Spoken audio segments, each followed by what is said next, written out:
There was a time when the name Manchester United sent chills down the spines of every team in Europe. The Red Devils were synonymous with dominance, with legends like Cristiano Ronaldo, Ryan Giggs, and Wayne Rooney making history under the watchful eye of Sir Alex Ferguson. But today, Manchester United has become a shadow of its former self, caught in an endless cycle of mediocrity.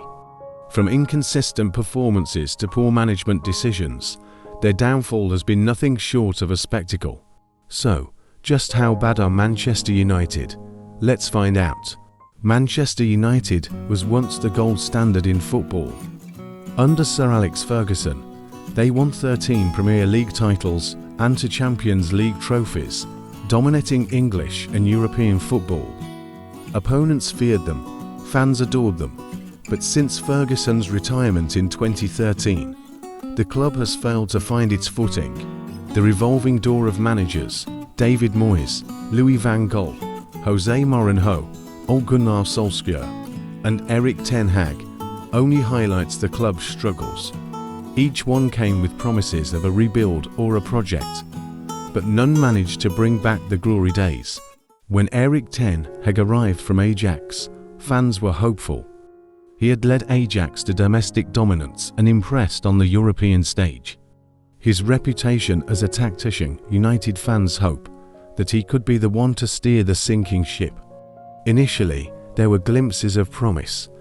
He even managed to win 2 trophies during his tenure, but compared to the likes of Manchester City, Arsenal, and even Liverpool, his efforts fell short. Then came the infamous Cristiano Ronaldo saga. Ten Hag's handling of Ronaldo was a major talking point, with many accusing him of disrespecting one of the greatest players of all time. Ronaldo's departure, coupled with inconsistent results, turned fans against the Dutchman. Eventually, after a series of poor performances, Ten Hag was sacked. His replacement, Ruben Amorim, a coach who had impressed with Sporting CP, notably defeating Manchester City in the Champions League. Ruben Amorim's arrival initially injected hope into the fan base. His reputation for tactical innovation and his ability to get the best out of young players made him an exciting prospect. His first few games showed promise, a 3-2 victory over Bordeaux, Glimt, and a shocking 4-0 win against Everton had fans believing the tide was finally turning. But as quickly as hope arrived, it faded.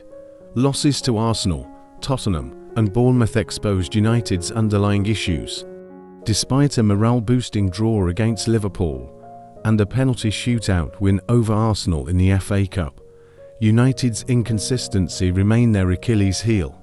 Manchester United has earned a grim reputation as a graveyard for both players and managers.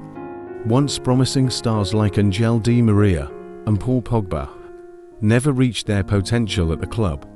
Goalkeeper Andre Onana has been under intense scrutiny this season for his high-profile mistakes, while Lisandro Martinez's form has dipped significantly. Even young talents like Alejandro Garnacho struggle to shine amidst the chaos, with the weight of fan expectations and criticism affecting their performances. For managers, the story is just as bleak.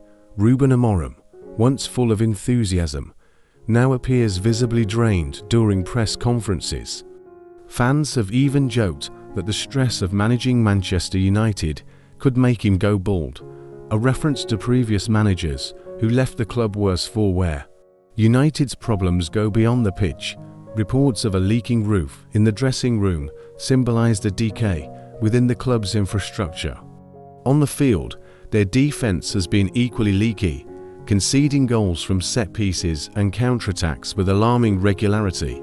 Despite some standout performances from players like Amad Diallo and the occasional brilliance of Bruno Fernandes, the overall squad lacks cohesion. The midfield is sluggish, the attack is inconsistent, and the defence often crumbles under pressure.